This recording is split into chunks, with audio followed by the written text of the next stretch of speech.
All right. Seems that I have gone live.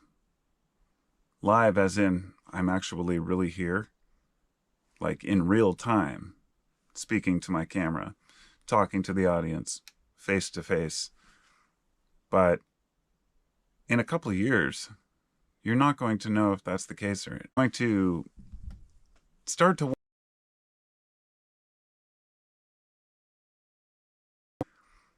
and I'm sure by now some of you have seen, well, what we call the avatars, where somebody like me could enter just a couple hours of video, and that would allow AI to create content that is so similar to the way I speak, even with my characteristics and mannerisms, that you wouldn't even know it wasn't me. In fact, I could be doing this whole live cast as an avatar without even speaking any of this, all of it being typed into a keypad, and you wouldn't know the difference if you didn't know me. Now, if you know my channel and you already know me, then you would know my demeanor, my mannerisms, and you'd be likely to be able to tell if something was fake. Today. That's just today, in the infancy of AI. But within the next few years, it will be indistinguishable. Not just the content that we watch, but the content that we listen to, the articles that we read, the images that we see in videos are already becoming overwhelmingly AI generated. And it's so easy to see if you know what you're looking for. In fact, it's a little bit freaky when every single picture you see online, you have to first zoom in on the fingers to see how many fingers there are to tell if AI created the picture. Well, pretty soon AI will catch on to this, and there will no longer be 6 fingers on people. It seems that the irony here is that as humans, as human artists, drawing hands has always been known as one of the most difficult parts of drawing a human character. And AI struggles with the same thing. It's very interesting, the correlations between artificial intelligence and human intelligence. If I were asked 20 years ago to say, could computers ever compete with human intelligence, of course I would say absolutely not. But that was when I believed humans were smarter than we are. In fact, some of the attitudes humans have, you start to wonder if they're not just robots themselves. And some of the artificial intelligence starts to seem even more human than the humans that we know. And this is funny because that's subjective and that's an opinion. But this is only because what we describe as human is somebody who's empathetic, who's understanding, who can be insightful and see problems and be able to fix problems. A lot of humans don't do that. A lot of humans are just more or less a waste of space to most other humans. I'm not saying that they are, but rather they're not considered valuable to the whole, what we might call the leeches or the takers. And there are plenty of them, but they're a minority compared to most people who want to work hard, who want to contribute something to society, who want to improve the world around them, want to see a better world for their kids, and are even willing to sacrifice some of their own comforts now for a future that might not ever come. And that's part of what it means to be human. The idea that artificial intelligence can never mimic human nature is only based on the idea that we think human nature is something special. And it may be. But if AI is able to tap into the human spirit and consciousness through the language that we use, in other words, there's data, even in the inflection of your voice, for example. So when I'm saying things, I may not quite be sure about something. The way I say something may carry that. It might not be distinguishable to an individual, but to an AI that is programmed to understand somebody who's unsure, they would be able to distinguish how many people say this thing but don't believe it. How many people truly believe this, and what areas do they live in, and what other liabilities do they have, and connections to each other, things and patterns that we can never imagine seeing. And that is the scariest fucking thing to me. The idea that AI might be able to distinguish not just patterns in human behavior, but be able to figure out, as somebody pointed out in a video I watched a while back. It was, I don't remember the name but of the channel, but she was talking about, she used an experiment where she used one of the programs to make an avatar of her and to do part of a video for like 5 minutes in her voice. And it was very convincing.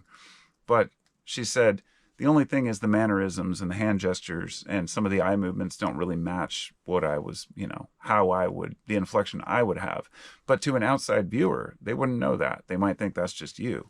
But even more importantly, once an AI has been programmed to figure out the facial gestures, the hand gestures, and the particular language that convinces people in propaganda, that will be utilized excessively throughout all types of advertisements, campaigns, and protests, everything. Basically, using a computer to manipulate people's emotions. We already do it through language, through robots, which was another good point. That robots are made to look a lot like humans, but cute humans, innocent humans, and how people anthropomorphize robots and will help them out. But that's why it's almost better to have creepy ones. I posted something earlier, said I'm anti-robot, and what I meant by that was I have finally, I don't know, I've always been fascinated with the idea of automated intelligence and of robots helping us out. But I've always been very skeptical of the actual benefits, knowing that it will only be in a few hands. It's funny, I watched something about Amazon's new robots. They're human-size bipedal robots that can sort and organize and move onto the conveyor belt, whatever a human would do. The difference is that they can work 3 shifts. They are nonstop. They can continue moving all the time. They don't need insurance. They don't need benefits. And when they retire, you just throw them out or recycle them. These robots are around 200 grand, maybe a little more right now, but I'm sure they'll get cheaper. A couple $100,000 to make one of these robots, right? Think about this. That's just like a 3-year salary for a worker that works full time. Probably more for an Amazon worker, but you know what I'm saying. Those robots can pay for themselves in a few years, and they're only going to go to get cheaper. So we are consistently building new robots that displace workers without giving those workers the benefits of what automation has brought us. In other words, the utopian future is that we find ways to automate everything so people can have more spare time. They can be lazy, they can be artists, they can go experiment and try new things. Because in human nature, we love to create, we love to build, but we're getting really wrapped up in progress and getting things done. There's a whole hustle culture about work. Really it's distract. We need to work to make money in order to live. And that's about it. It's a really complicated endeavor being human, but working alongside computers that may be smarter than us shortly is going to be even crazier. Can't be played in the background. I'm trying to get back to my my live cast because there's a way for me to access this. Here we go. View your stream. I'm using my GoPro casting app. That's about it. Whoa. It's a really complicated endeavor being human, but working alongside Why can't I? Maybe smarter than us shortly is going to be even. Why can't I get back to my actual live cast? Anyway, I guess it doesn't matter. Here's what I'll do. I'll turn down the volume. Okay, I get it now. Still figuring all this technology out. And pretty soon I'll just be able to say, hey, ChatGPT, set up my live stream, and it'll be done. I've been extremely skeptical about things like any type of AI in my house. I have a smart TV to the extent that I bought a Samsung and then I can cast to it, but it also knows everything I do and consume, knows every video I watch, and that's all being sent to Samsung and everywhere else. It's just how it works. There's no privacy, but I damn well won't get an internet connected oven, microwave, refrigerator. I don't like being spied on. I like to tape up my camera lenses on my computer, things like that, because I like my privacy. I have nothing to hide, but I like my privacy, like anybody else should and would. Let me say hello to everybody. Hello, Leslie. Good to see you. Happy New Year to you as well. See, I can actually read off this now, and I don't need my glasses. uh, there's a sense inside that we can tell the authenticity from the copy. You're right, Johannes. You're correct right now, but I just feel like that's going to change. Think of it the way that in the 80s, how bad a lot of our the way that CGI was really in its infancy, and you could tell that it was a computer generated dinosaur or monster, but you were okay with it. Today, it's very hard to tell the difference. And I fear that it's not a matter that humans won't be able to tell the difference, but that they won't give a shit. And when you have like world leaders saying things they never said, like I say, a lie can spread around the world before the truth gets its pants on. And once a lie's been spread, it's very difficult to dispel that myth. It's just how it is. And most people who are propagandists know this. It's a matter of getting out there first and saying something extreme. And if it's something that's too obvious that can't be hidden, what you do is you spread a lot of disinformation and you smear the people who make any claims that may be true. It's gross. It's gross the way that things are propagandized, but it is the way that a lot of people are, the sociopaths. And unfortunately, they have a lot of power. So Jackass says, how about a sex robot? Yeah, that's another topic altogether. Oh, God. Our dog, Hound Dog says, I hope everyone is prepping. I want to say this on a side note. When I first started my channel, one of my main topics was prepping. And when I go back to my earliest videos back in like 2011 or 12, it was prepping for the unknown, like was one of my earliest videos. And I showed my buckets of dried food, which I still have, and they'll last 20, 30 years if they're properly kept.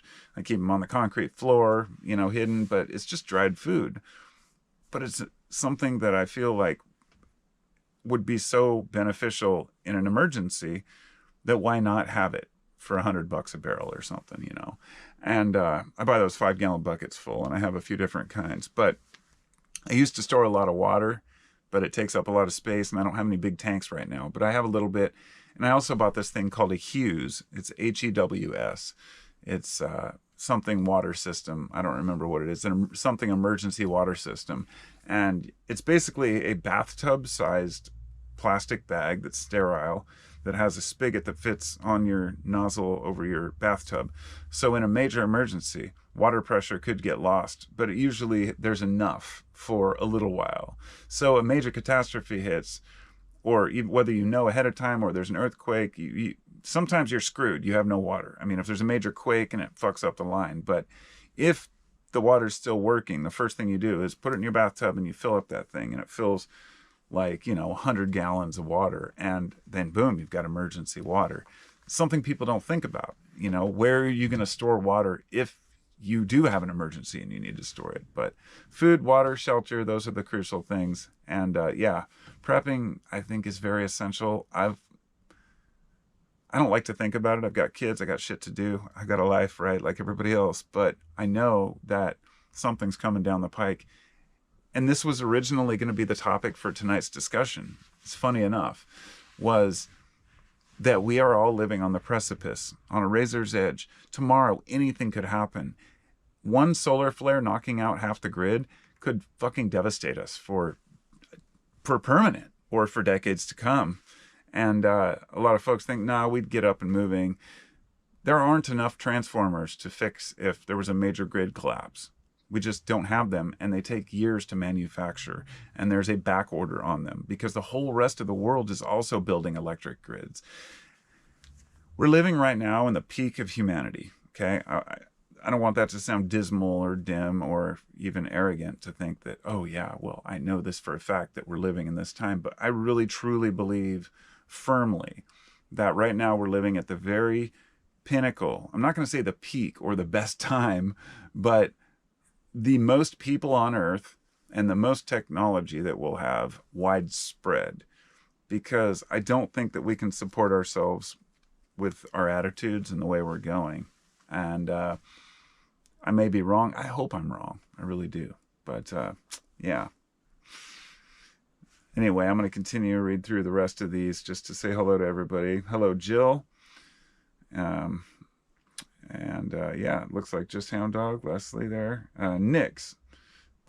Says Boston Dynamics is getting pretty advanced, not to mention what they got, black military projects. Oh, Nix, I'm with you, brother.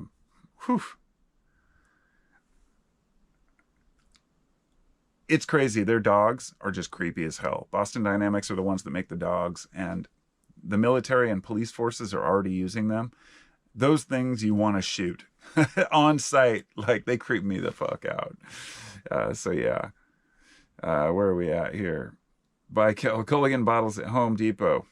Yeah, that's a good thing to do as well. Just having the large, 5-gallon, bottles is good. Carboys, as they call them, when I used to brew beer.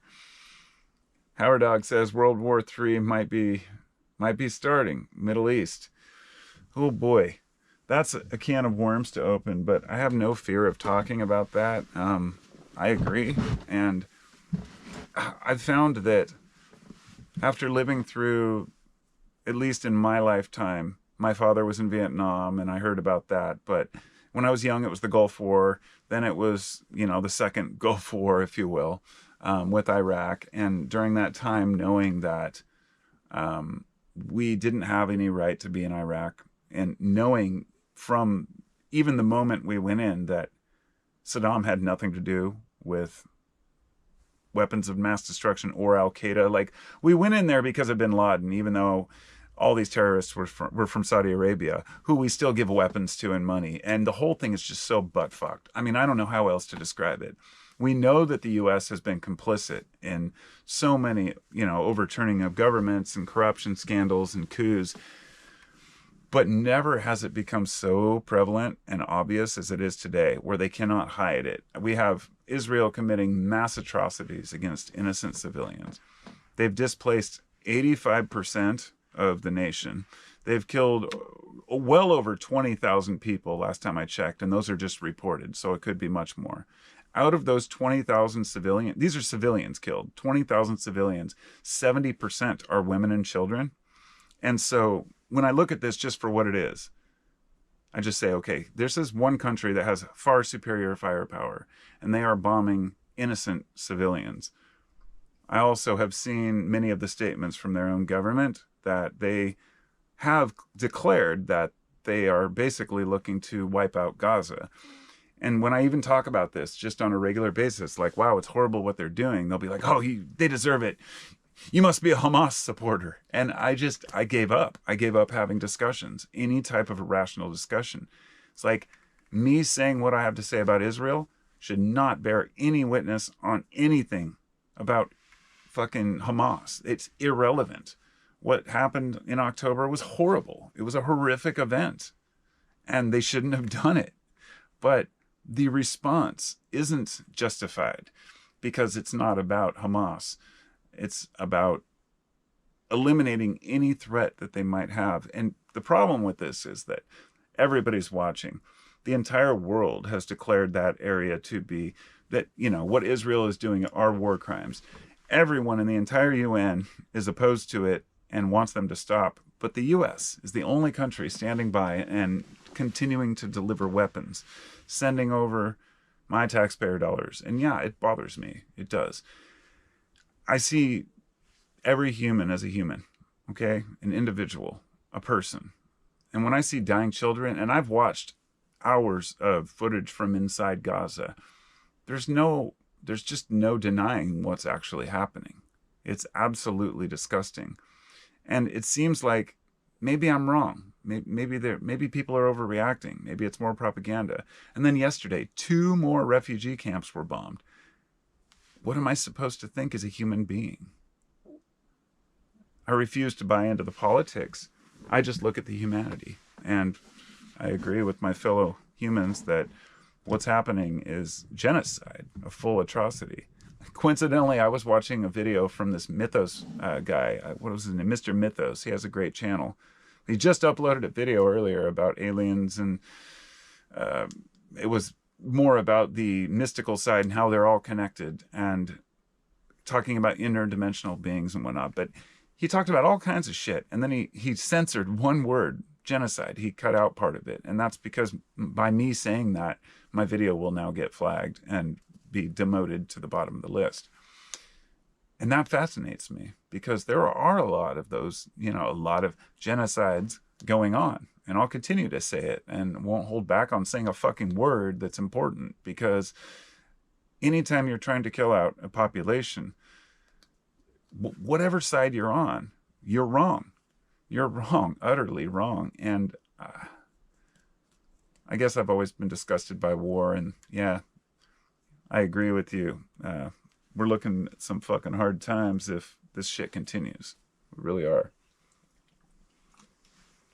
Because I've never had any fear that America is really in danger until America interferes with other shit. And we always do. So I'm going to go back to the chat here and see where we were at. Whoops. I love you guys. I appreciate you, and Happy New Year to everybody. I mean, really. Bobby H., good to see you. He says, glad some of the Dominator laws are changing. I don't like those robotic dogs. Yeah, even if laws are changing, though, this is kind of like AI itself. When people said, oh, we need to slow down AI, I'm like, dude, you're stupid to even say that. Because we know that countries like China aren't going to do anything or agree to anything that any other country does. But neither will the U.S. It's like we pretend like we're the good guys, but really behind the scenes, they're spending billions of tax dollars to be the first to have automated drones they can send off to kill people without even having to bat a fucking eye. And once drones take flight that are, you know, weaponized drones are one of the biggest controversies in AI right now. And in Congress and in many different Congresses around the world, they are very adamant that we cannot have automated drones that run on AI that are weaponized to kill people. It is very dangerous. It's so dystopian, you know, beyond dystopian. Oh, my back hurts. A hot water heater, it will remain full after pressure loss. Yeah, as far as a water heater for water, I've heard that's true, but also water heaters can harbor bacteria in the hot water part, so I've heard that as well. So I would be careful, but it is a good thing to remember. I also have a full pond out in the backyard that I can filter. And you can make your own filter just using some charcoal. You can burn some wood in your backyard in an emergency. Make charcoal, mix it with some dirt and sand, and actually filter your own pond water or rainwater. Having rainwater barrels is a good thing. Then your water drains straight from your gutters into these, you know, filters and then into the barrels. I haven't done that yet, but I've been wanting to. So, but I feel like I live in the Pacific Northwest. I'm not worried about water. We've got water all around here. The Willamette River's right down the street. So I'm pretty lucky in that sense. So where am I? You're eating all the food you have stored, jackass. That's funny. I thought I might eventually, but I don't really want my dried food. Hello, Bass Haxer. I can't read the name. My eyes are just a little bit blurry at 48. He says, Holy, I caught you live. First for everything. Hope you're enjoying your night. So far, so good, my friend. Thank you. Yes, yes. Women are not innocent, says Jack. Nobody's innocent. Nobody gets out alive. Good to see you, Eric. Maybe criminal. Good to see you, my friend. Says, did you see the footage of the IDF shooting on their own young people at the dance festival? Whoa, that's getting into some really deep shit, and I didn't even want to really get into that too deep because I have. And from the reports I got like a month ago from what I'd read and researched, and that when the IDF showed up to defend the towns that were attacked by Hamas, that they started shooting indiscriminately and killed a lot of their own people. A lot of people don't know Israel has a policy that civilians are not to be protected during an emergency like that. In other words, there was a case where one of their soldiers from the IDF, Israel Defense Force, was kidnapped by Hamas and taken to Gaza. They bombed the place and killed a few Hamas fighters, but also the soldier. This was instant. They knew that the soldier was there, And they said within their own papers that their policy that they'd passed a couple of years before said nobody is safe. Like, they won't try to compromise to bring out civilians. That if a civilian or a soldier is captured by an enemy, they have the right to just blow them all up. That's crazy. I mean, we don't do that in America. Like, we consider our people to be the most important thing. Like, if you really respect your population, to set them up as pawns like that is just disgusting. I was just shocked to find that was true. And yeah, you can look it up for yourself. It's pretty fucked up. Pep Rex, good to see you, says the world is completely unstable. Amen to that, my friend. Amen to that. He says, just wish I had Steve-O quality dental implants. I can almost live off wild apples.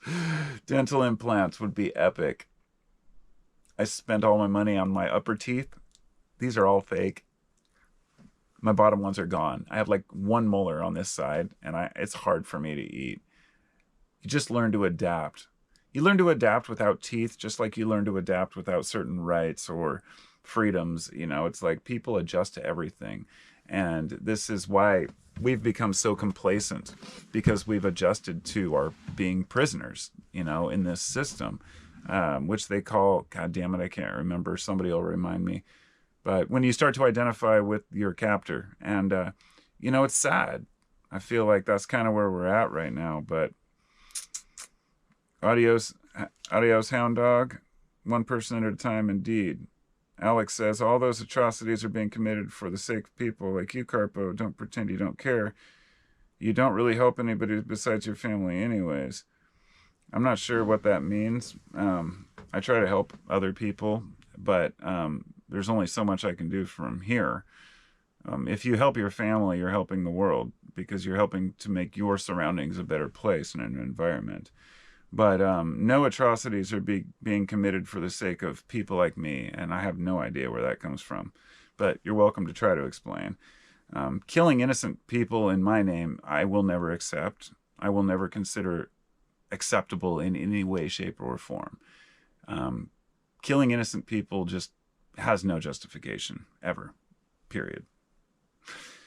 Pep says, I saw the Air Force was testing swarm drones last week. It's absolutely crazy. Those things are fucking nuts, dude. The swarm drones are crazy. Yeah, and once you mount them with explosives, and they can all just mob through a hole in some building, just bust into some room, and just, it's, especially the ones that can target like retinal scans and shit like that. Like, they can look for a particular iris. And this is only what we know they have, right? It's nuts. It's really nuts.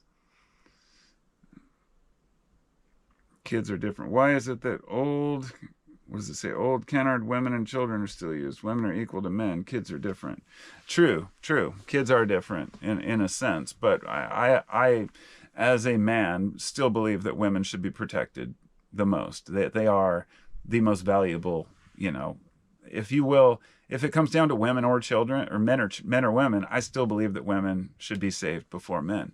Maybe that's just kind of my, I don't know what you want to call it, my chivalry, but it's because they're the ones that bear children. You know, women have always been protected. There are shitty women that probably shouldn't be protected over good men, but overall, I think women should be protected more. But at least 30% are children that are killed in Gaza right now. So we're talking like at least probably 10,000 children have been murdered for the sake of getting a small terrorist group that will only just expand into other regions. In other words, you can call something Hamas, but once you take off the robe, you're just another person. And if your family was killed, you might just become the next Hamas. It's just a continual repeating cycle, and there's just no way around it. You know, the people of the region have been fighting over that land for a long time, but Israel does have a desire to wipe them off the map, and it's just not going to work because it's going to cause them more problems. But ultimately, I think that the end game is to try to get the U.S. to fight with Iran. So mark my words on that one. There will be some shit going on with Iran because they are a superpower in the region, and we don't like it. And it's unfortunate that we are fucking with people overseas. That's why it surprises me when people say, yeah, people overseas in Israel are doing this for people like you, Carpo. Like, I don't understand how that's possible because I live in America. You see what I mean? I don't believe that I'm threatened by people in the Middle East until my government interferes with theirs, if you get my drift. So where are we at here? I'm in the UK at the moment, so it's already... You're in the UK. Oh, Emi. Okay, I thought that was a jackass. You're in the UK. Okay, so it's already 2024. Well, Happy New Year to you. You made it. Happy New Year to you too. Happy New Year to all of you. Mountain House freeze-dried food is pretty good. That's funny. I've heard that. I've had it at camping a couple times. It's really not bad. The stuff I have is some mystery meat, though. Stockholm Syndrome. I knew somebody would say it. Thank you. Bobby says, just feed off crab meat if the shit hits the fan. Order hermit crabs. Depends. If the shit hits the fan and it's toxic water, then I can't eat anything.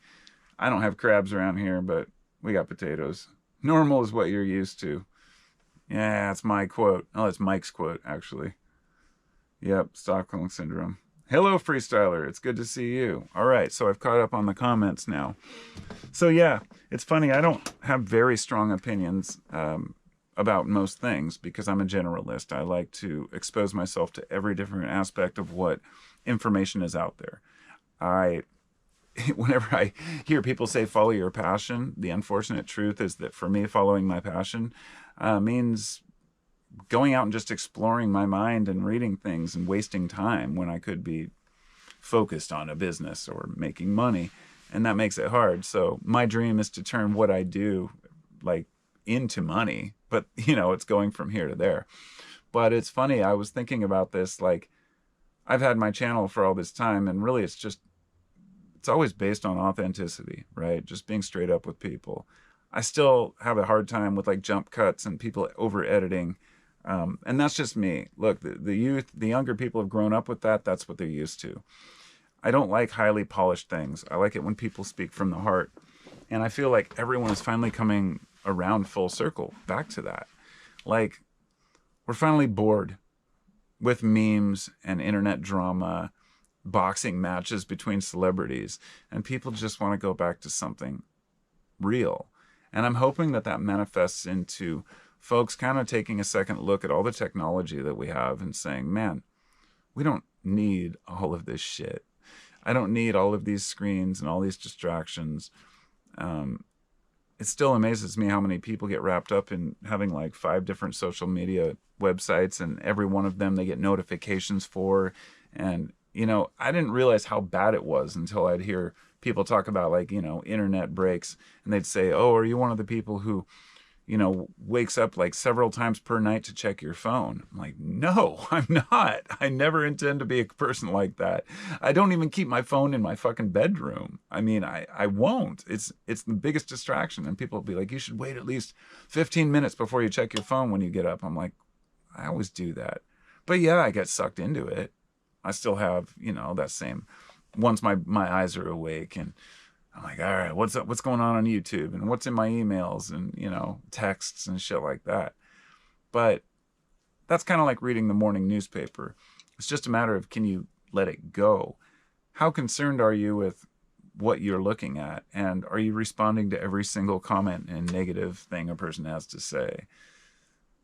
It seems we're constantly obsessed over what's going on online, and this is going to fuel the fire for AI and shit to use, for people to use it for just about everything. It'll be funny when people can just post videos, just type something out in words and then say, make a video on YouTube of me saying this, and you won't know the difference. It'll come up with a title card and everything, and you'll be like, wow, this guy made a really great video today. And it's like completely manufactured from the ether. That's wild shit. I think that's wild shit. I think that everything is, we're all headed for an interesting future. I'll just put it that way. Combat is stark and dehumanizing. Carpo, you would be surprised how your views on war would change. Well, if I went to war, they might change, because back to Stockholm Syndrome. So if I went to war, I would have no choice but to embrace war. Anyone who's been to war has to embrace war while they are present. But coming back in retrospect, most soldiers will realize that a war was not necessary.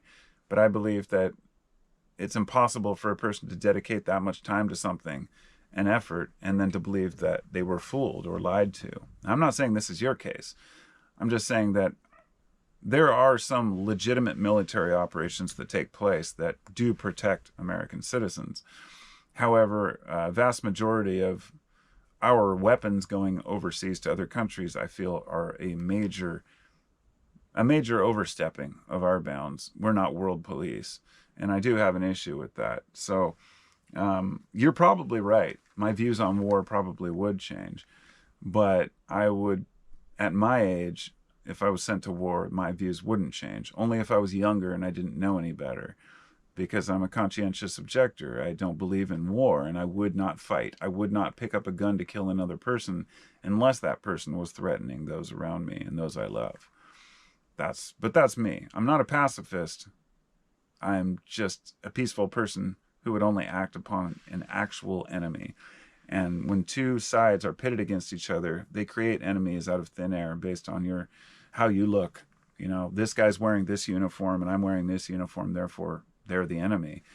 They might have women and children at home and might be forced to fight the battle just like you. So I'm sure that my views of war would change. We're warriors, you know, as humans. I understand that. We always have been. But do we have to be? In other words, can't we evolve past the need for physical violence? That's one I can't answer yet. I don't know. Happy New Year from Australia. Happy New Year to you too. An Israeli soldier speaking up in pain about the trauma of war. Yeah, most soldiers do really suffer that trauma. I mean, that's what PTSD is. It's the realization that you were in a situation you shouldn't have been in. It's unfortunate. My dad had it pretty bad. During combat, I changed. Yeah, well, maybe so. But like I said, that goes back to, Stockholm Syndrome, basically. You were convinced that war was the right thing to do. I still don't see it. But if you were a combat vet, you must have been, I'm guessing, in Iraq. You were in a country, and no offense at all, just saying you were in a place that you didn't belong, that you had no business being whatsoever, and it wasn't your fault. But you were hired by the government to go out and do this thing. But if your views on war changed, and I would hope that they would change towards realizing that what was going on was wrong, and that we had destabilized their government, which had started in the first Gulf War when the U.S. bombed their desalination plants, their oil facilities. We were basically trying to destroy all of their infrastructure, just like, Israel is doing now in Gaza. And it was wrong then, and it's still wrong now. They're still rebuilding from that. And personally, Iraq has never done anything to our country. And so I think you would be hard pressed to say you were doing the right thing. So as an American soldier in another country, being hired to kill other people that are on their own soil, I don't understand how that could be ever justified, unless we just say this is how it was, so it must be the right thing. But I'd love to know if you have a different view on that. I just don't see it. I have a really hard time justifying going to other people's land and killing them for any way, any reason whatsoever. And even if it's in revenge, which it wasn't, because, Saddam never did anything to us. So I guess that's a personal one. I don't know how to really, take that one. But I don't think it's fair to say, since you were in war, that war is okay, because if you had a different view on war, that still doesn't make it okay. Most soldiers will tell you that Iraq was a disaster, just like Afghanistan. It's worse than it ever was. What we did over there was a travesty, just like Vietnam, just like Cambodia. And thank God people like Kissinger are dead, because they're sending our soldiers off, and that pissed me off. The fact that we're sending people over to die with the idea that it's freedom. And no, we have freedom already. What we're doing is causing problems for our freedom by fucking with other people. At least that's how I see it. I don't know. Yes. He says, you have no time to think about those things in combat. Only the men who count on you. Exactly. That's camaraderie. That's friendship. That's what I'm saying. I have had a lot of time to think about it because I wasn't in combat. And the conclusions I've come to have been that the combat kind of takes hold of you and you romanticize it more than it actually was worth romanticizing. But like I said, I don't know. It's to each his own. Conflict, loss, despair, seeking victory at any cost. What does it say? Tarot Minor Arcana. List of money, resources, necessity of survival. I don't follow you on that one. Amy says, what are your opinions on Alcoholics Anonymous? I went to the meeting this evening because I'd like to make healthier choices and partly because I'm looking for support. It seems like a cult. Oh boy. I was forced to go to Alcoholics Anonymous a couple times when I was on probation. I went 2 or 3 times. Then I forged the signature because it was so miserable. It was so painful to even be there with a room full of people, at least the ones I went to, you know. A bunch of guys in a dark room smoking cigarettes, drinking coffee, talking about war stories and how great it was to drink, but now they don't drink anymore. Some of them in there, they might have been alcoholics for 5 years and they've been out for 20 years. And I believe Alcoholics Anonymous becomes a community. The original founder of Alcoholics Anonymous, he originally intended psychedelics to be a part of it, believe it or not. I think he tried LSD and it inspired him, and if I recall correctly. But it did become very cultish in this idea that all you have to do is just take a higher power. And I feel it works for some people because they think it works, but statistically AA has absolutely no benefit.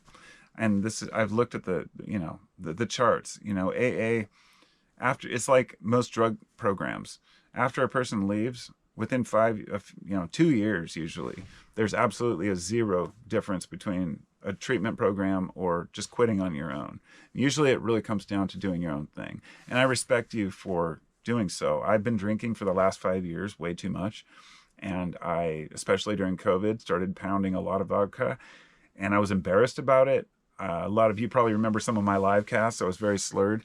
I quit drinking on like November 11th out of the blue. I just said, all right, I'm done with it. And then I had a couple on my birthday. And then I had a couple on Christmas. And now on New Year's Eve, I got a couple ciders and I'm having a couple more. But I'm one of the few people who can actually moderate and just drink one day and not drink again. But I don't know how I've been able to do it. Honestly, it was hard at first to quit.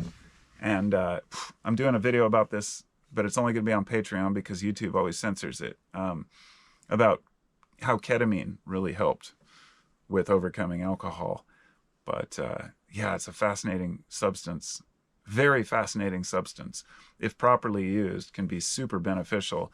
It makes you not want to drink. So at least for a short time, it can be useful. And but yeah, alcohol is a very tricky one to quit. And when you've made it part of your life, it's hard to not want to continue drinking. And it's like any other habit. Okay, I wanted to mention this. I have been doing a couple videos about addiction and about drugs, but I want to make it clear I'm only putting them up for patrons on Patreon, but it's not because I'm trying to get people to sign up for Patreon or get more people in there. It's because it's the only place I can put it where I know the average person can't just watch it unless they're a paid member. The reason I did this was because I have friends and family and kids who watch my shit. My kids, they know I have a channel and they come across it. Their friends have said, I saw you on YouTube. So the last thing I want is the neighbor kids' parents watching a video about LSD where I'm sitting here talking about how much, it's benefited me, even though it's so important. There are certain topics that I really do have to hide, not from the public or YouTube, but from people I know, because I still want to remain an upstanding citizen, right? That's not a bad influence. It's a tricky one because I support psychedelics so much and they are so useful. But I've also had a few of my videos flagged and deleted by YouTube. My channel removed once because of it. So I try to stick to topics that are a little more innocent a lot of the time. All right, I'll probably be able to hang out a little longer, and then I'm gonna have to go. But a racket, yeah, it is a racket. Eric says I got accused of crosstalk in AA once while I was being ridiculed for being new. Yeah, there you go. Jackass says, I don't romanticize combat, but I survived. I'm glad you survived and didn't let down the men who counted on me. I have a good friend from high school that I used to party out with, and he ended up going to the military because his parents wanted him to straighten out. And they were afraid he was smoking pot. Like, they were the really tightwad parents, not tightwad, just tight ass parents. They sent him to, this treatment program for just smoking pot once and stuff. And he ended up going off to war to impress them and went to Iraq. He ended up being a 50 cal gunner in a Humvee. They hid an IED and it blew up his entire company except him. He was the only survivor. Next time I ran into him, the guy was devastated. And I'm going to imagine he's probably really going to have a rough life and is still suffering heavily. I don't know where he's at or what happened to him, but he was a bubbly fellow. He was a funny fellow. And that died along with all of his companions. It's just disgusting. I hate war. I really hate war. Where are we here? Daniel says, bro, so the ketamine, you can't just brush over it. I also quit alcohol for over 15 months. No alcohol and ketamine helped me. So explain how it helped you. Oh boy. Oh man. Well, for some reason, taking ketamine can really help you just not be in. The first time I took any, okay, I've been reluctant to take it for years. I'm a psychonaut. I've taken hundreds of times psychedelics, LSD, mushrooms, DMT. I've been well versed in it all. I've gone very deep, and had some wild experiences. But ketamine, I carried, let's just say the first gram I bought, I carried around for like 3 years, and I never touched it. And it ended up going bad because I didn't need to introduce a new substance to my life. People told me I'd like it, and that scared me. And I was like, okay, I'm an addictive personality. I drink my coffee, take my kratom, smoke weed, list of shit. I thought I don't need another one. But I was up at Fish about 6 months ago, and I tried some. And then I noticed the next day I had no interest in drinking beer. Usually I have at least a couple beers each day. And then I just kind of let that pass, went back and drinking beer. And then I got a hold of it a little bit later on, and I noticed it happened again. It wasn't that I was using it to quit drinking. I just didn't have interest in alcohol the next day after taking some. I like, 20, 40 milligrams or something. Then I started experimenting deeper. I said, I want to do a program. So I started researching ketamine therapy programs. And I found out they do usually 40 milligrams IV or more. But if you're doing intranasal, it's totally different. So you have to kind of figure it out. You don't know how potent it is, pure, whatnot. So you have to test it out. In the end, I ended up going with about 300 milligrams in the late evening with headphones on in a dark room in a very comfortable bed. Naked, of course. Got to be as comfortable as possible.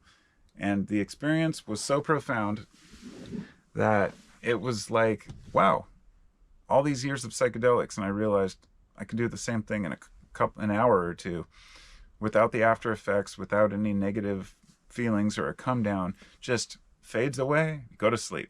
And so I started doing this twice a week for 6 weeks. And I just finished like a couple weeks ago. And it really helped me immensely to kind of get my thoughts together. However, so much shit's happened to me lately. Like, I'm supposed to start a job in 2 days, and I don't have a car because my car's fucked up and I can't get a hold of the mechanic. And it's New Year's, and I've got all this shit to deal with. And my mom passed away last month, so I'm trying to deal with all the paperwork. So I have all these stresses. I'm managing them okay. I can tell that it's really helped me to manage, but I don't know how good I might feel if I didn't have all this bullshit. You see what I mean? But definitely quitting drinking, I highly recommend it for anyone. I mean, whatever drug you take, whatever substances you enjoy, get away from alcohol. It's a fucking demon. And I didn't even like really talking about it because I couldn't believe that I started drinking. I watched my friends get DUIs, go to the hospital. One of my buddy almost had organ failure, drinking too much, partying too much. I just didn't touch alcohol. I mean, I drank once in a while, have a few beers, but I was like, I'm a stoner. I'm just going to smoke my bowl and be good. And then I found myself smoking less and less weed and drinking more and more alcohol. And it was a really bad shift. I didn't like myself. And I wanted to like myself again, you know? It's like, I don't want to be dependent. I was to the point where I wanted to leave for like a month on kind of a hiatus and just, boom, just go out hiking with nothing, you know, just some basic food and water and just get away from all substances for a month. And I could do that easily without any issue. It's not like I drank so much that I'd get the shakes or anything. I mean, I have friends who, if they quit drinking, you know, they could seriously suffer physical issues. I didn't have that problem. I just had a few beers each day, but I really don't like the compulsion of taking drugs all the time, whatever it may be. And alcohol is one of the worst because it's legal. And so is marijuana now, of course. But hey, cheers to that. I like smoking. Although I didn't go buy beers, I didn't want to go back to drinking beer, so I bought a couple ciders. Just a 6-pack for New Year's Eve. Because, hey, life's short. Let's see how much time I've been on here now. Because my wife will be home soon. About an hour. Good. And I'm going to make some pizzas for myself and the kids and the wife. And we're going to eat some pizza. And then maybe watch some fireworks shows from elsewhere. East Coast, Australia. I watched that one this morning. Australia has some pretty good shows.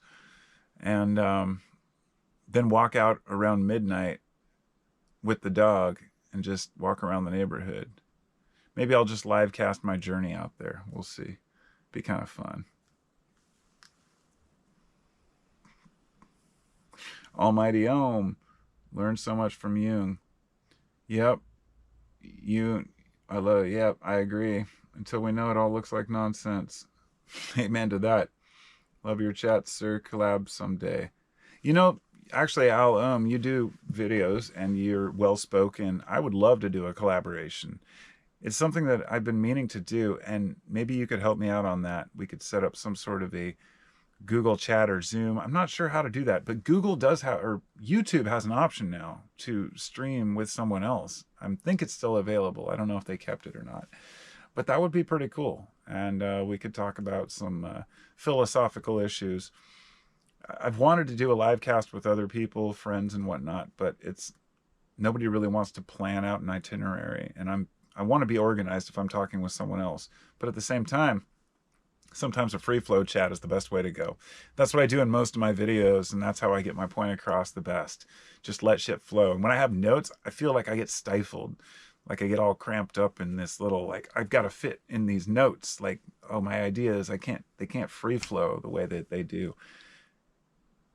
I want to use that to my advantage. I want to somehow be a public speaker and get paid for it somehow. You know what I mean? But I'll figure that out someday, maybe.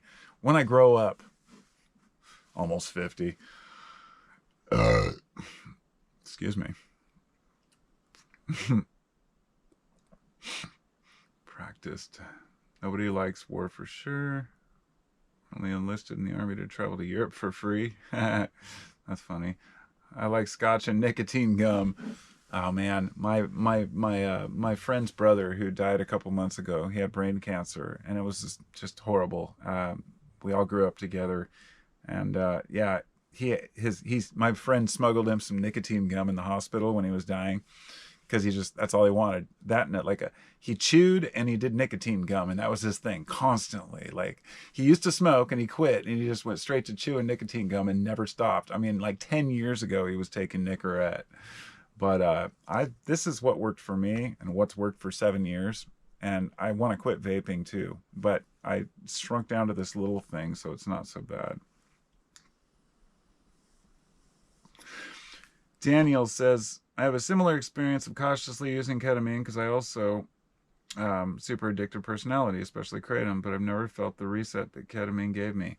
I'm glad to hear it, and I'm glad that somebody else out there has had that experience. Like I said, I did upload a video about this today on my Patreon, but I'm afraid to put it on YouTube because, you know, I can do it on a live video because when my lives are done, I usually make them unlisted. So if you've already been to this live cast, you can go back and look at your history and go to it again. But I keep it unlisted so people who didn't see it usually can't watch it. And that's not to be a dick. It's just because I just want to keep something intimate, you know? I mean, some discussions you just got to be there. But yes, ketamine has immensely, like, it didn't just give me a reset because of the chemical aspect, because it was the high dose, not quite a K-hole, but taking enough to where when I closed my, I'd like to where if I got up and tried to walk, I would fall on my face. Like that's where I needed to get. My wife, she finds it useful in moderate doses, very small, like 20 milligram little Tudor doses. My friends do too, and other people I know. And I just wanted to go all in and say, what's 250, 300 milligrams like? And holy shit, like it took me back. And I got nervous the first time. My heart palpitated and I was like panicking because I didn't expect that kind of a high from ketamine. And when I got used to it, now I don't have that at all. I take it, I lie back, put it in my headphones. I have a ketamine playlist, which I'm more than happy to share with anyone if they want. I'll give you a link. It's a Spotify playlist that is great. There's another guy, Brian Eno, who has he's an old schooler who did a lot of sound effects and soundscapes. Excellent.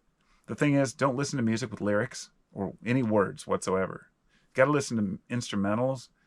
They will take you to places. They direct the hallucinations to a point that I can't even begin to express, but it's very essential to the experience. It builds you up to almost this cosmic, orgasmic like feeling of being with God. The only way I could describe it was with a warm blanket wrapped around you, feeling like you're okay and you're part of the cosmos and you don't have to worry about anything. It was a freeing experience that I've only had from very high dose psychedelics. And it was able to be done in a couple hours. So ketamine is, to me, not just some cat tranquilizer, party drug for teenagers. It's an amazing tool for self-discovery and recovery. So highly recommended. And it's pretty easy to get a hold of, too. You can actually have it sent to your door. You can get a prescription online and have it sent to your door. Nick says, you missed my comment about wars being planned 2 times already. Would you scroll up? Oh, I'm trying, man. I mean, I can't get every comment, but you know, it's hard to keep up on every single comment. It breaks the flow. I don't want to talk about war anymore. Honestly, I'm grossed out by it, and yeah, it's just not interesting. It's interesting. I mean, it's not something I really want to burden myself with. War sucks. Fighting wars sucks, and the history of war sucks. Put it that way. The scotch and gum keeping you sane. Absolutely. Jackass says, I am slowly declining physically. Tell me about it, my friend. Oh my God, I've got so many weird ailments going on that I can't even begin to describe. Long cut Copenhagen. Been there. Full send. Some synth wave. Yeah, man, there's a lot of different realities out there, a lot of different mentalities out there, and we're all just doing our best, you know? We're all just trying to figure this place out in the short time that we have here. But honestly, I'm usually trying to figure people out. I want to know what makes people tick. It's one of my most fascinating, the most fascinating things to me is trying to understand other people. So, yeah. My can's empty. I'll be back in 2 minutes to finish up this live cast if anyone has any final questions or discussions. And thanks for being here on New Year's Eve. I'll talk to you in a minute.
And you know what's one of the worst things about AI? It's the fact that like it can spot something like a pipe in like a video. Like YouTube can actually demonetize and censor videos from years past because they, you know, the AI has gotten so much better at distinguishing, you know, items. I mean, this is all of our faults. We are all to blame here, right? Every time you answer one of those fucking CAPTCHA things, how many pictures have a crosswalk? How many pictures have a bicycle? All of that is, you know, has been training AI for years. And a lot of folks don't realize that it's all of these puzzles that you solve and the CAPTCHAs are all for all of those years were based on training these algorithms. And now, if you give these algorithms full access to the internet in its completion, then, you know, we're all fucking doomed. Here's what I see coming, and this is what's scary. Pretty soon, you'll have videos and articles on the internet that people will be able to program, say, AI to go in and change words in an article that's already published, right? To be able to fuck with web pages and be so smart to be able to dig into code to change one word to make an article appear different. Or to replace a video with a different video where the original creator doesn't even realize. Or switch out links to websites that are, let's just say, nefarious or inaccurate, which resemble the actual website. I mean, scams have gotten so good. And it's scary when scams are run by the very companies that we're using, you know, the providers, the cable providers, the media companies that used to dominate, but thank God nobody watches fucking mainstream media as much as they used to. Like, I have been like just celebrating the downfall of what people call mainstream media. Not because I think that alternative media is any better. There are just as many idiots sitting behind their desks saying, oh, I can report better than these guys because I have the real information, even though they're not on site. It's because these media companies used to go out and do journalism. Now they're the same ones that sit behind their desks, but their words are censored by, you know, their own companies, and they'll say as much. It's not so much as bad as it could be, like in a dystopian future where all the news is a lie and it's all fabricated. The idea of fake news is really just omitting important facts. And you can just see this in the way that the war is covered in, say, you know, Israel.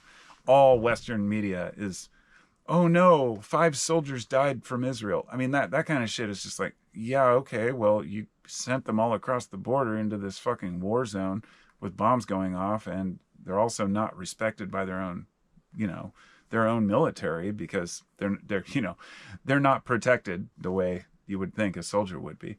It's like, okay, so what about the, you know, hundreds of others? I mean, this is changing, of course, but it's become so one-sided that people have gotten sick of the media. No matter what's happening, it's always pro-West, you know, and it doesn't mean that the alternative's any better because it's often pro someone else. There's propaganda from every angle. This is why I've got to look at everything, you know, from Fox to CNN to Al Jazeera to BBC, you name it. Like, I don't care if it's publicly funded or privately funded. You look at every angle and say, what is going on here? Because ultimately, we don't navigate that very well by ourselves, and especially not from one news source. So, you know, I'm going to step up and take a toke out of frame here, just to be appropriate, in case there's any youth out there.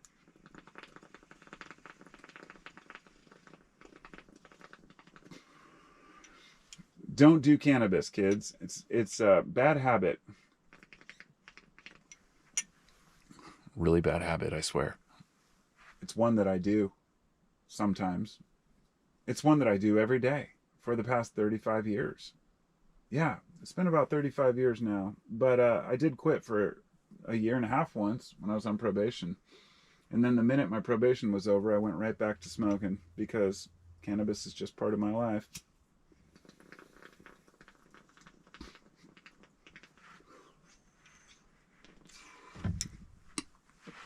I will say it's not for everyone, though.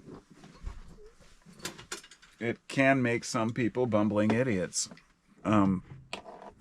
especially if you abuse it. Unlike a maybe 2 bowls a day kind of guy.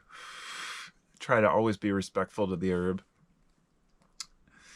There have been times in my life where I've smoked way too much and taken too many naps. Which is funny because then I was thinking about poly sleep or poly, what is it? Poly something. It's a method of sleeping like in 3 increments through the day rather than just one night. How historically we needed to sleep all night because it was dark, but in the modern day you can actually program yourself to sleep like 4 hours at night and then like do like 2 half-hour naps throughout the day, and that you can actually get enough rest because it's the REM that matters, not the deep sleep, and you can get more REM that way. And I'm just fascinated with biology and biohacking, if you will, you know, because basically when I'm smoking cannabis, what I'm doing is biohacking. I mean, it's in the same exact category. You're changing the chemistry of your body through consuming or doing something to it. Anybody who uses drugs, you're biohacking. If you take SSRIs, you know, for serotonin, you're doing the exact same thing. So ultimately, we're all searching for one state, which is homeostasis. And that's just being comfortable in your own skin to most people. And we don't know how to get there. We're all fighting to discover how to become the healthiest versions of ourselves without sacrificing everything. You know, I'm not going to sit here and eat pasty foods and, you know, never have any fun just so I can be more healthy. And it's funny because, you know, it's even 10 years ago, I said, I'm going to live to be 100. And something's changed in the last 10 years where I just don't give a shit anymore. I've completely embraced death to the extent that I don't want to die. I have no interest in dying, and I'm going to do everything I can to prevent myself from dying young. But it's not because I'm afraid of dying. It's because I don't want to leave others behind, like my kids. You know, once I've served my purpose as a father and husband and gotten older, I'm not going to be worried about these things. Of course I'll be concerned, you know. I don't want to leave anybody behind. But ultimately, we don't want to leave other people with our burdens. I want to get rid of all the crap I have, things like that. So, you know, people don't have to go through all that shit. But it's just funny, you know, we need to revere life, even our own, right? It's kind of funny when people set up their own. I found my grandpa, when I was going through my mom's stuff recently after she passed, and I found letters from my dad to my mom from like 1978. He used to write her little love notes in the morning, and they were sweet. And then I found this letter of her to her dad, in which it was a scathing letter about him not giving a shit about his grandkids and all this personal stuff, right? And it's just, I don't know. It's fascinating to look at the history of people, family, and connections, and just how little we really grasp about other people and what's going on in their minds and in their lives until later. It's just the way it is. Some things will never change. Thanks, Bruce Hornsby. I love that song. I'll catch up on the comments here real quick before I continue. I mentioned, I think, AI and aliens, and don't even remember exactly what the whole point of this was, except here we go. Polyphasic sleep. Thank you, Maybe Criminal. I knew somebody would know that one. Cannabis. The youth smoke me to shame, says Harrison. Yeah, fuck yeah. Actually, yeah. I've always laughed at people who are like, oh, smoke an ounce a day. I'm like, well, why do you waste it? You know, like it's not about how much you smoke. It's just funny. It's physical books. Amen to that, jackass. All is fucked in my opinion. There are some aspects that seem cool, but whatever. All is fucked? Blessed man, good to see you, brother. It says, are you looking forward to the new year? Yes, I am very much. I want this year done and over. I'm fucking done with this shit. I've had the worst year of my life, and I'm ready for it to be gone. He says, by the way, I screw up simple CAPTCHA. I can't make those characters. It's crazy. No, I mess them up too. Everybody does. That's the point. You don't know if that little piece of a bicycle tire counts as a bicycle. It's fucked up. It's just frustrating as hell. He said, sending everyone a really good New Year vibes. Love the group. Love the discussions. Thank you. Much obliged, and I appreciate you. I'm amazed that we can still, after all these years, have these little live casts where there's enough people to like actually keep up with and talk with. It's fucking cool. I'd hate to have one of those live casts where there's just fucking hundreds of comments scrolling up. Like if I was in a popular band, I'd be one of those guys who would do little like side shows at small venues without telling anybody, under a pseudonym, because just to get that intimate feel. And that's how I feel with y'all. Like I can just talk with a group of people from probably around the world. Where are you all from? Post a comment at the very least. If you're watching, post a comment and tell me where you're at, because it's fascinating. I found at least, it says 51% of the people that watch my channel live in the US. And the rest are in the UK, the Netherlands, Australia, you know, but it's really spread out. Where was I? My dreams non-existent for the most part on herb, just beautiful sleeping. That's the thing. I smoke weed a lot, and even when I eat edibles, I still have crazy dreams. I think it's really your mindset about dreaming. I can tell myself I want to dream. Last night I had this dream that I was driving up this like mountain road at night, right, with the headlights on, and then all of a sudden I realized I was driving through a river, and I was like, oh shit, and it was pretty rapid, but it was shallow, and it was covering the whole road, and I drove up, tried to drive through it, but then there was a roadblock, and then I tried to turn around, and then next thing I know, I was driving, hauling ass down this road, and there was a sharp corner, and I was going like 100 miles an hour, and I couldn't stop. And I turned, and I flew off the road, and we flew like 1,000 feet spinning, but I managed to keep the car upright. I have a lot of driving dreams. Driving's stressful. Northern Michigan. Pittsburgh. Nice. Nice, nice, nice. Powderhorn. Powderhorn Sweets from Prof. No, I'm kidding. Personal joke. Artificial intelligence is fucked is what I meant, says Eric. Yes, it is, but I don't know. Using ChatGPT earlier, I asked it to write me a poem about a carp that walks on land. It was hilarious. And I've played with it a little bit and used some of the pictures. I can see the benefits for having AI. These things are amazing. If I need to say, you know, what happened in, you know, during this war, a particular war of a year, it's going to dig out not necessarily the truth, but the best information it can find on the web. And it's going to have to be refined. But the fact is, I don't have to look at the first Google page, which isn't selling me information, but rather telling me, oh, hey, you can buy this war souvenir medallion. Like everything on Google on the first page is just bullshit and not related to what you really need, if it's something, you know, informative usually. And with ChatGPT, which when I want to just look for something, a product or something, I just look on Google. But if I'm looking elsewhere and I want to really get an answer, I go to Bing. And Firefox, I use Bing, and then I go to the chat thing. And it gives me very specific answers that are hard to dispute. And I can see, think of it like any other tool. Think of the internet just like heroin, okay? Heroin it can get you addicted. It can be a horrible thing. It can kill you. But it can also help you cure pain and solve problems. Through history, it's been an amazing tool, or at least using the opium poppy.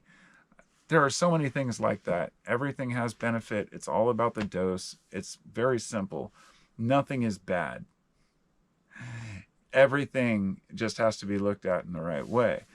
But with the internet, everybody around us is sitting there looking at their phones constantly, and it's hard not to become one of the zombies. Forget trank and fentanyl, you know, making everybody zombies on the streets. Pretty soon, everybody's just going to fucking walk off a cliff with their cell phones like that cartoon. God, listen to me. I sound like a fucking fogey. Don't let me become a fogey, please. Please, come on. Rex says, I can't remember my dreams after 30 minutes of being awake. Okay, here's the thing about dream recall. I want to bring this up. I used to practice lucid dreaming. This was about maybe 10 years ago. And it was during a time when I wasn't smoking pot, so I thought it'd be a good time to do it. I have a book called Creative Dreaming and another one that's called The Art of Dreaming by Carlos Castaneda. And yes, Castaneda's controversial. The point is that this book, even though it's put in kind of metaphor, and we know Don Juan probably wasn't a real person, if you understand that story. Won't get into that. The point is that both books talked about dreaming, different methods of lucid dreaming, at least the former. But the latter, The Art of Dreaming, that one was more about the spiritual side and how dreams are real places that you can inhabit. The point being that it doesn't matter how much of either book is true. Reading a book for an hour about lucid dreaming before you go to bed, and then laying in bed and saying, I want to remember my dreams. I will recall my dreams. And you just say that over and over in your head until you fall asleep. I guarantee you'll remember your dreams, at least a little bit. But you can't just get up and get out of bed. You have to wake up and hopefully intentionally remember to keep your eyes closed. Do not open your eyes for the first minute. So here's what I used to do. And this is the best way to lucid dream if you want to remember your dreams. Read about lucid dreaming for at least an hour before bed. Go to bed around, say, 10 p.m. or whatever. Wake up around 5, like almost through your sleep cycle, like right at the end of your, say, I think it's your second REM cycle, or maybe third. Doesn't matter. Like say wake up after 5 hours, 6 hours, then sit down and read like a small chapter, maybe like 10 minutes, 15 minutes worth of that book about lucid dreaming, or an article on the computer, whatever. People don't have books. Then go back to bed and make sure that you wake up. You'll probably wake up on your own. It's best not to have an alarm, but you'll sleep about another hour and a half and wake up and keep your eyes closed. And that last dream you had in that last cycle will be so vivid, but you might also be able to actually control your dream. And you got to practice looking at your hands during your daily activities, and questioning your own reality. There are some dreams that are closer to being reality than reality. I've learned to fly. I had a little black kid. I asked for my spirit guide. It was this little black kid, and he taught me how to fly. And I could fly down the valley, and then I got higher and higher. And I got into this whole dreamscape obsession where I was, for a year, I'd wake up in the morning, keep my eyes closed, and once I recalled my dreams, like sometimes like incompletion, like a 5 minutes worth of speech, I had a voice recorder right next to the bed, and I'd pick it up, just an old manual one. Fuck, don't use phones and bullshit where you got to look at the screen. Just have something that you can mechanically turn on, push a button, and say, I was flying down this valley, or I was driving this car. And you'll start to every day build more and more of a dream. Look, I went on a tangent about dreams because you mentioned not recalling them. Dreams are amazing. And a person might say, well, okay, you used to lucid dream. Why'd you stop doing it? I got to the point where I felt like I was interfering with my brain's natural process of dreaming. Dreams are something that are very sacred, like hard to explain, that I don't understand them. Nobody understands them. But we do know that there are different types of dreams. I mean, this seems obvious. It's not proven any scientific method or anything. There are dreams that just seem to be products of your daily life. Then there are dreams that are so fucking intense, they're like prophetic, and they're hard to shake. I, for the last couple of years, have been having apocalyptic dreams. I've had pretty much everything. A giant forest fire around the whole land, to a giant tidal wave, to robots coming to life, to fire from the sky. Recently, I had an earthquake one, I think, and probably every major disaster that you could think of. I don't know if I've had a volcano one yet, but I'll probably have one tonight from talking about it. So dreams, that got me kind of animated because dreams are so important to who we are. And I think we can all remember our dreams, but sometimes we block them out. I have a lot of dreams about driving my school bus. I have a short bus I have dreams about driving it to festivals and then losing it, or being stuck in weird places where it's hard to drive, or where I might run people over, or my brakes are gone, or I'm stuck on a corner. I feel like my bus in my dream is my metaphor for me in my life, because sometimes I feel cornered, and my bus is very slow. Like I go like 30 miles an hour up the passes, sometimes slower, and it's extremely stressful to drive it. It's just heavy, and it has like a 350 engine in it. So anyway, that's another story altogether. Fucking crazy. crazy shit. That bus stresses me out, and but I don't want to get rid of it because I love it so much. Because I decked out the whole inside myself. Let's see, where am I? Back to live chat real quick here. Powderhorn Park. Not familiar with Powderhorn Park.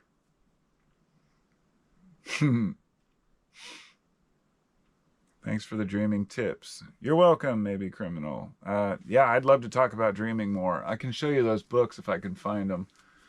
I mean, I always tend to have dreams about shit like this. It's funny, I found a picture that I drew back in like 1988 that was in my mom's stuff.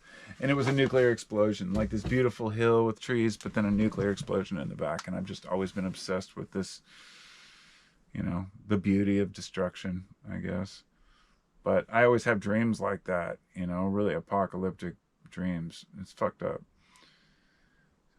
Nick says, lucid dreams come spontaneously to me, and it's amazing. I have no doubt some of them are peering into objective astral realms.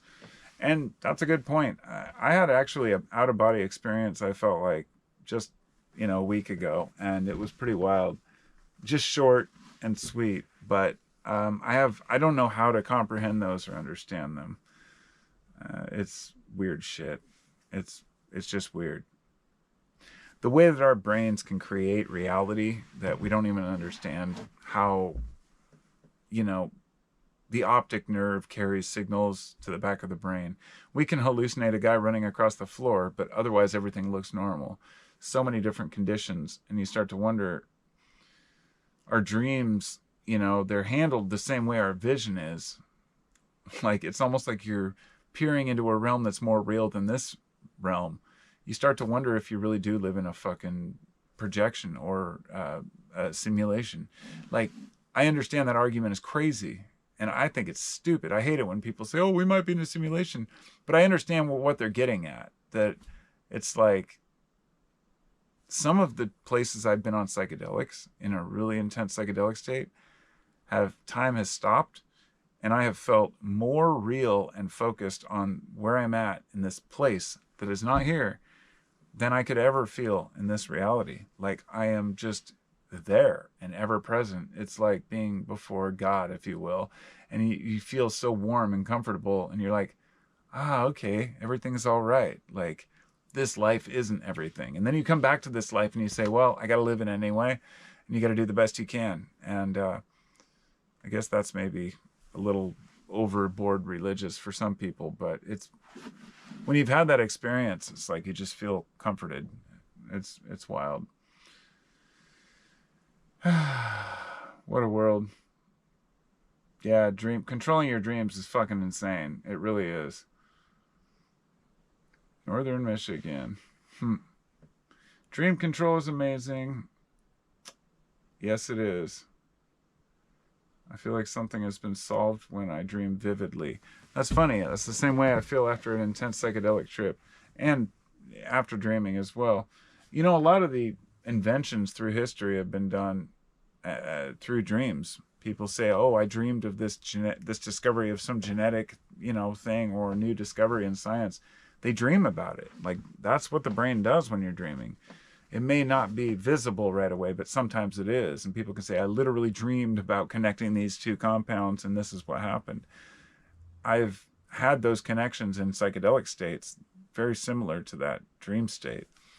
I don't know if it's glutamate or NMDA or adenosine or what fucking brain chemical works on this, but I think we're going to be able to hack this in the future pretty soon. Jackass says, I don't want to recall my dreams. I worry about my soul. Dude, don't worry about your soul. I guarantee you there's only one place that, if there's a soul, there's one place every soul's going. That's to the same place. That's back to source. And source is always good. There ain't no hell. And if there is, it's just a waiting place to recover your thoughts. I mean, I don't know. I can't prove any of this. I'm not a religious person. But if there is an afterlife, it's going to be positive for everyone. There's no other way. Except for a few people. The really, really bad ones. They're going to get beaten with broomsticks, but eventually they'll end up in the same place, I'm sure. I've had recurring dreams. Any thoughts on those, says Biff. Biff, that's a really good question. Honestly, I used to have recurring dreams when I was younger. One, like about a fire truck coming into my yard to attack me, drive through my house. I was like fucking 5 or 6. And then eventually I learned to hide behind the couch, and then the fire truck would go by. And ever since then, I have had some recurring dreams that do come up like once a year. Um, it's hard to identify what they mean. It's going to depend on the individual. I truly think that the individual is the best equipped to decipher their own dreams, way better than anyone else. I don't believe in dream experts or specialists or dream journal books that where somebody else can tell you what your dream means. I think that if you have a dream that you're on a ledge and falling off, that, maybe things like that could be identified. But if you have a dream that you're in a go-kart on a mountaintop with a horse by you, I don't think that you're going to have to figure out how each one of those items relates to your personal life in order to know what that dream means. But even then, sometimes they mean nothing. And I don't think there's any way to really know. So, yeah, there's some weird shit out there, guys. Dreams trip me out. So, I've had a great time streaming, and it's been about an hour. I'm going to have to go pretty quick. I hope I've made all the points I wanted to make, because I didn't have any points I really wanted to make. I just had some thoughts earlier about aliens and shit like that, and I never talked about that, but I wanted to just say that everything seems like a projection of our own insecurities, our own shortcomings, our own misunderstandings, and that it's all one and the same, that a lot of what we would call supernatural and alien is probably all just the same thing. Some sort of a projection from our subconscious. Doesn't mean it's not real, but like a video I saw earlier was great on this topic. It was about perhaps, what was it? There's some word for it where creatures have lived on this. Whatever you see, whether it be aliens, Bigfoot, all these things are the same thing. Basically, trans-dimensional existence within our own reality. And you get into some really weird shit because a lot of people don't even want to touch that. They don't want to believe anything beyond just 3D reality. We're born, we die, there's dust. But we know that there's more than that. It gets really deep. So, really deep. Like, my spiritual beliefs are completely my own, and I don't share them because I don't really have them completed. In other words, I know there's something bigger. I know that there's something that listens to me when I speak. This being, I don't know if this being is God. I don't know if it's just maybe an entity or just a force or energy. Maybe that energy resides within a larger circle and then a larger circle. In other words, everything has layers. So I don't believe that anything I connect with is necessarily the whole, but everything is within the whole. And I start getting into all the philosophies about what it means to be alive. And whenever I doubt that there's a deeper significance to existence, I just remember all the connections, the way the brain, the tenacity of humanity, of animals, the symbiotic relationships that we are only beginning to understand between clams and fish and humans and the air and fungi and the lichen that live in the strangest of cave entrances. So, thanks for coming along with me. I wish you all a Happy New Year. And I will see you in the next year. I think it's time to make some pizza. So, peace and love. And I'll talk to you later. Be well, my friends. How do I turn this thing off, actually? I think I have to go to the